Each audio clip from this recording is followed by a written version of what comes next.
Good morning, students. Today, I'm going to explain you the next topic, that is dual nature of matter. ठीक है? Now, Einstein said that कि this whole universe is made up of only two components. इस पूरे universe में सिर्फ दो ही components होते हैं. नंबर वन लाइट और सेकेंड होता है मैटर. लाइट को छोड़कर जो भी दूसरी चीज़ है that is going to be matter. अगर लाइट के पास डुअल नेचर है पार्टिकल वेव, तो जो matter it must also possess particle as well as wave nature. ये कहा था आइंस्टाइन ने, सजेशन दिया. बट आफ्टरवर्ड्स डी बॉगली आया and de Broglie said that कि जैसे लाइट के पास डुअल नेचर होता है particle as well as wave, similarly matter जो होती है it also possess particle as well as wave nature. ठीक है. और जो इलेक्ट्रॉन होता है अगर हम उसका मोशन चेक करें, so if it is the nucleus, तो इलेक्ट्रॉन एक तो मूव करता है पार्टिकल लाइक इसके चारों तरफ सर्कुलर ऑर्बिट में, एंड सेकेंड वो उसके साथ साथ एक वेव मोशन भी परफॉर्म करता है और कुछ इस तरीके से मूव करेगा. ठीक है. सो एट अ टाइम वो दोनों मोशन परफॉर्म कर रहा है, पार्टिकल नेचर भी as well as wave nature भी. क्लियर.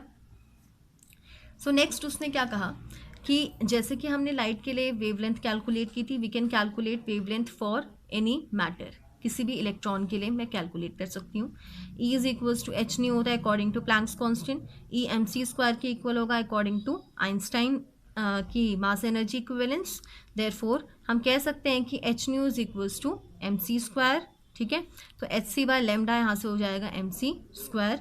देयरफॉर लेमडा हो जाएगा H C by M C square. यहाँ से मुझे मिल जाएगा H by M C. Clear. ये सी है speed of light, but in case of matter हम सी को रिप्लेस कर लेंगे बाय वी, तो मुझे मिल जाएगा lambda is equals to h by m v. या हम बोल सकते हैं एम वी होता है momentum, so we can also say that lambda is equals to h by p. P stands for momentum. Clear. Next एक फॉर्मूला हमें मिल गया है, lambda is equals to h upon m v, या बोल सकते हैं एच अपॉन पी. ठीक है. नेक्स्ट हमें रिलेशन अगर काइनेटिक एनर्जी के टर्म्स में डिराइव करना है, सो जो काइनेटिक एनर्जी होती है that is equals to half m v square. किसकी काइनेटिक एनर्जी है ये? इलेक्ट्रॉन की काइनेटिक एनर्जी, क्योंकि वो कंटिन्यूसली किसी वेलोसिटी से ऑर्बिट में रिवॉल्व कर रहा है. ठीक है. सो द काइनेटिक एनर्जी अगर मैं दोनों साइड एम से मल्टीप्लाई कर दूँ, half m square v square, तो यहाँ से मुझे क्या मिल जाएगा? 2me is equals to m square v square. M square v square को लिख सकते हैं हम एम वी का whole square is equals to 2me. Therefore जो एम वी होगा that is equals to under root 2me. ठीक है. नाउ पुटिंग दिस, इसको पुट करा हमने कहाँ पर? Here. Putting first in second, therefore यहाँ से मिलेगा मुझे lambda is equals to h upon m v की जगह अंडर रूट 2me. तो एक ये फॉर्मूला मुझे मिला है. अगर मुझे काइनेटिक एनर्जी पता है so I can calculate by this formula. या फिर दूसरा एक और मेथड होता है कि अगर इलेक्ट्रॉन इलेक्ट्रिक फील्ड में प्रेजेंट है तो उसकी जो एनर्जी होगी वो होती है उसका चार्ज इनटू उसका पोटेंशियल डिफरेंस v. ठीक है. तो putting this we can calculate under root E की जगह रख देंगे इस इक्वेशन पे, तो we will get Q V. ठीक है. एक दूसरा रिलेशन मिल गया. ही कॉल्ड दीज वेव्स, उसने इलेक्ट्रॉन से एसोसिएटेड जो वेव्स थी, जैसे कि लाइट से एसोसिएटेड को हम लाइट वेव्स कहते हैं, तो मैटर से एसोसिएटेड जो वेव्स होती हैं उनको मैटर वेव कहा जाता है. Clear. Next we are coming to derivation of Bohr's postulate of quantization of angular momentum. ठीक है. उसका एक पोस्टुलेट ये भी था वेयर ही सेड दैट कि एंगुलर मोमेंटम इज क्वांटाइज्ड. ठीक है. तो जो एंगुलर मोमेंटम होता है उसने क्या कहा था? Is L is equals to integral multiple of H upon 2 पाई. एल या M V R is equals to N H upon 2 पाई. मुझे ये प्रूव करना है. ठीक है. दिस इज ये हमारा पोस्टुलेट है and we have to prove this. इसके लिए क्या करेंगे? सपोज ये जो इलेक्ट्रॉन है न्यूक्लियस के अराउंड रिवॉल्व कर रहा है इस पर्टिकुलर ऑर्बिट में. ठीक है. और कैसे रिवॉल्व कर रहा है? एक तो circular motion particle like nature दे रहा है, उसके साथ साथ ही वेव लाइक मोशन भी परफॉर्म कर रहा है. This is the wave. क्या हो गया? क्लियर. नाउ अब ध्यान से देखना, अगर मैं सरकमफेरेंस की बात करूंगी तो इस सर्कल का सरकमफेरेंस कितना होता है, अगर इसकी रेडियस मैंने r मान ली है, then circumference will be 2πr। या हम दूसरा बोल सकते हैं, अगर वेव को देखेंगे तो एक complete wave starting from here till here, ये वाली जो डिस्टेंस होती है इसको बोलते हैं लेमडा, वेवलेंथ पढ़ा था। नेक्स्ट इज दिस, ये दूसरी वेवलेंथ लेमडा। सपोज ऐसे कितने लेमडा हो गए, n लेमडा हो गए, सो ये इक्वल होगा n लेमडा के। देयरफॉर लेमडा हमें पता है, लेमडा क्या होता है, h/mv।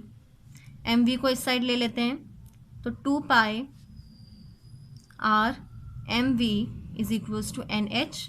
देयरफॉर mvr को साथ कर लो, 2π को नीचे भेज दो, since mvr is equals to nh upon 2π। ठीक है, सो यहाँ से we have derived the relation, जो भी हमारा पोस्टुलेट था वी हैव डिराइव्ड इट। ठीक है, बाय कंसिडरिंग कि इलेक्ट्रॉन एक पार्टिकल की तरह नहीं मूव करता बल्कि दोनों की तरह मूव करता है, पार्टिकल लाइक भी as well as wave like. Now let's do one question. Suppose now the question is mass of the electron given है हमें कितना, 9.1 into 10 to the power minus 31 kgs, ये गिवन है मास ऑफ द इलेक्ट्रॉन। उसकी kinetic energy भी given है 3 into 10 to the power minus 25 joule. Calculate its wavelength, मुझे lambda calculate करना है। ठीक है, so we have a formula, क्या फॉर्मूला है हमारे पास, लेमडा इज इक्वल्स टू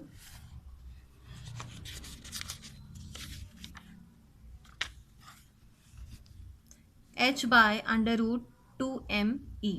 ठीक है, यहाँ से हमें h की वैल्यू ऑलरेडी पता है 6.6 into 10 to the power minus 34, √2 mass of electron कितना है 9.1 into 10 to the power minus 31, और E kinetic energy is given already, तो यहाँ से हम कैलकुलेट कर सकते हैं। ठीक है, lambda. So in this way we can calculate, अगर मुझे काइनेटिक एनर्जी दी है, मास दिया है, h दिया है। ठीक है, number 2 question, calculate wavelength of a body of mass 1। ठीक है, मास इस बार मुझे मास गिवन है कितना, 1 milligram. First of all convert it into kgs. 1 milligram कितना होता है, 10 to the power minus 6 kgs होगा, 10 to the power minus 6 kgs। Calculate कर लिया। It is moving with a velocity of 10, किस वेलोसिटी से मूव कर रहा है, 10 metre per second. So we have to calculate lambda. Simple है formula, lambda is equals to h/mv लगाएंगे, simple mass पता है, वेलोसिटी पता है, वी कैन कैलकुलेट।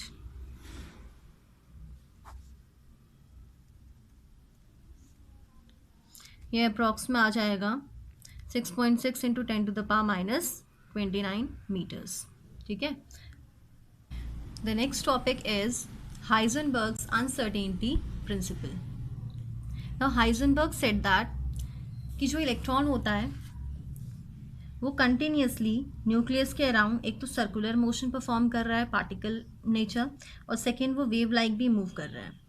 ठीक है, so it is not possible कि एग्जैक्टली मैं उसकी पोजिशन भी बता दूं और एज वेल एज उसकी वेलोसिटी भी बता दूं।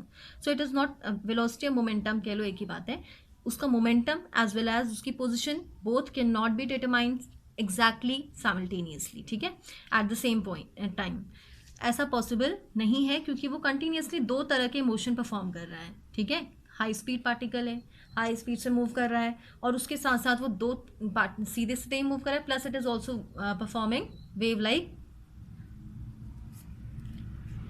मोशन।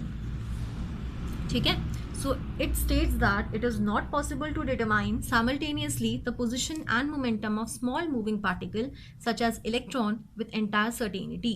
और उसके अकॉर्डिंग मतलब जब हम वेलोसिटी कैलकुलेट करेंगे there will be some uncertainty, कुछ ना कुछ एरर आएगा। ठीक है, कोई ऐसा टर्म होगा जिस मतलब कोई अनसर्टेनिटी होगी, मैं एग्जैक्टली नहीं बता सकती, तो उसमें जो अनसर्टेनिटी है पोजिशन में multiplied by uncertainty in momentum is always greater than h/4π, ये उसने रिलेशन दिया था। इसके अकॉर्डिंग अगर मैंने सपोज डेल x बहुत कम है, ठीक है, यानी कि मैं इसके लिए श्योर हूँ, तो डेल p की वैल्यू बढ़ जाएगी, और अगर मैं डेल p के लिए श्योर हूँ तो इसमें जो अनसर्टेनिटी है वो बढ़ जाएगी। ठीक है, सो ये पॉसिबल नहीं है कि मैं दोनों को एग्जैक्टली विथ सर्टेन वैल्यू उसकी एग्जैक्ट वैल्यू बता दूँ सर्टेनिटी के साथ। Clear? So this was Heisenberg's uncertainty principle. Next is quantum mechanical model. ठीक है। तो जो मोस्ट एक्सेप्टेड मॉडल है एटम का that is quantum mechanical model. ठीक है। बोर ने क्या कहा था, बोर ने जो कुछ भी पॉस्टुलेट्स दिए थे उसके बहुत ड्रॉबैक्स भी थे। ठीक है। सो उन सब के बाद आई थी क्वांटम मैकेनिकल मॉडल, जो कि पूरी तरह से जिसने हर चीज़ एक्सप्लेन की थी। ठीक है। So most widely accepted model है हमारा quantum mechanical model. Now quantum mechanical model जो था, it has taken into account both electrons particle nature as well as wave nature, and this was given by Schrodinger ने दिया था। और Schrodinger ने एक इक्वेशन दी, दिस वॉज इक्वेशन, ये इक्वेशन दी है d square psi by d x square plus d two psi by d Y to plus d two psi by d z two plus 8 pi square m by h square E minus V psi is equals to 0। ठीक है। जहाँ E क्या है, E is the total energy and V क्या है उसकी potential energy of electron. और यहाँ पर एक्स वाई जेड क्या है, दे आर 3 कोऑर्डिनेट्स। ठीक है। एक्स वाई जेड 3 कोऑर्डिनेट्स है जिसके अबाउट इलेक्ट्रॉन मूव कर रहा है। तो साई क्या है, psi is called wave function और it is represented P S I, जिसमें पी साइलेंट होता है, and it is called wave function. Electron के बारे में कंप्लीट इन्फॉर्मेशन इस साइक में होती है। ठीक है। Psi tells complete information about electron, electron कहाँ पर है, इलेक्ट्रॉन की मतलब एवरीथिंग, उसके बारे में जितनी इन्फॉर्मेशन है ये सब साई कंटेन करता है। क्लियर। उसके बाद उसने एक और इक्वेशन, वेव इक्वेशन दी थी, that is Hamiltonian into psi is equals to E psi. ठीक है। तो जहाँ पर हैमिल्टोनियन एक मैथमेटिकल ऑपरेटर है, जिस इसको बोलते हैं हम हैमिल्टोनियन ऑपरेटर। एंड नाउ जब ये वाली जो इक्वेशन है ना, this is the equation, Schrodinger wave equation बोलते हैं। When we are going to solve this equation, हमें मिलते हैं जो भी इनके सॉल्यूशंस होते हैं, सो दे आर ऑर्बिटल्स। ठीक है। तो जब इसको सॉल्व करते हैं वी गेट कुछ सॉल्यूशन मिलते हैं, और वही सॉल्यूशन हमारे क्या हैं, ऑर्बिटल्स, जिसके बारे में हम आगे स्टडी करेंगे। इसके जितने भी हम सॉल्यूशंस कैलकुलेट करते हैं, तो जो सॉल्यूशंस होते हैं that have a definite energy, it is given here, जो दे आर कॉल्ड ऑर्बिटल। ठीक है। और हर ऑर्बिटल जो होता है it is associated with a set of 4 quantum numbers, set of 3 quantum numbers. ठीक है। किसी भी ऑर्बिटल को अगर मुझे डिफाइन करना है तो मुझे 3 ही क्वांटम नंबर की जरूरत है, और अगर इलेक्ट्रॉन को डिफाइन करना है तो उसके लिए हमें 4 की जरूरत है। क्लियर। तो हर एक ऑर्बिटल को कैरेक्टरिस्टिक्स को डिफाइन करने के लिए we have 3 quantum numbers. Number 1 होता है principal quantum number small n, second is azimuthal quantum number जिसको रिप्रेजेंट करते हैं स्मॉल l से। Next is magnetic quantum number, ml से डील करते हैं। ठीक है। About this we are going to study next. Now we are studied कि जब हम श्रोडिंगर वेव इक्वेशन को सॉल्व करेंगे तो हमें, ठीक है, which means that Sai does not have any significance on its own, इसका अपने आप में कोई भी सिग्निफिकेंस नहीं है। ठीक है। बट जैसे ही हम साई स्क्वायर करते हैं, ये साई का मॉड लेके जब इसका हम स्क्वायर करते हैं तो this gives as probability density of electron, ये बताता है probability of finding electron at a particular point, किसी भी पॉइंट पे इलेक्ट्रॉन के मिलने की क्या प्रोबेबिलिटी है वो मुझे साई स्क्वायर से पता चलता है। ठीक है। So psi does not have any significance, physical significance. Next we are dealing with orbitals. ठीक है। तो ये जो अकॉर्डिंग टू हाइजेनबर्ग ने क्या कहा था कि एग्जैक्टली हम पोजीशन और वेलोसिटी या मोमेंटम कैलकुलेट नहीं कर सकते, यानी कि एग्जैक्टली मैं बता नहीं सकती हूँ कि इलेक्ट्रॉन कहाँ पर प्रेजेंट है। ठीक है। बट मैं ये बोल सकती हूँ कि this electron is present around this region, इस पर्टिकुलर रीजन में प्रेजेंट है। सो एन ऑर्बिटल में be defined as that region of space around the nucleus where probability of finding electron is maximum, that is 90 to 95%। ठीक है। सो इसको define करेंगे। सो nucleus के around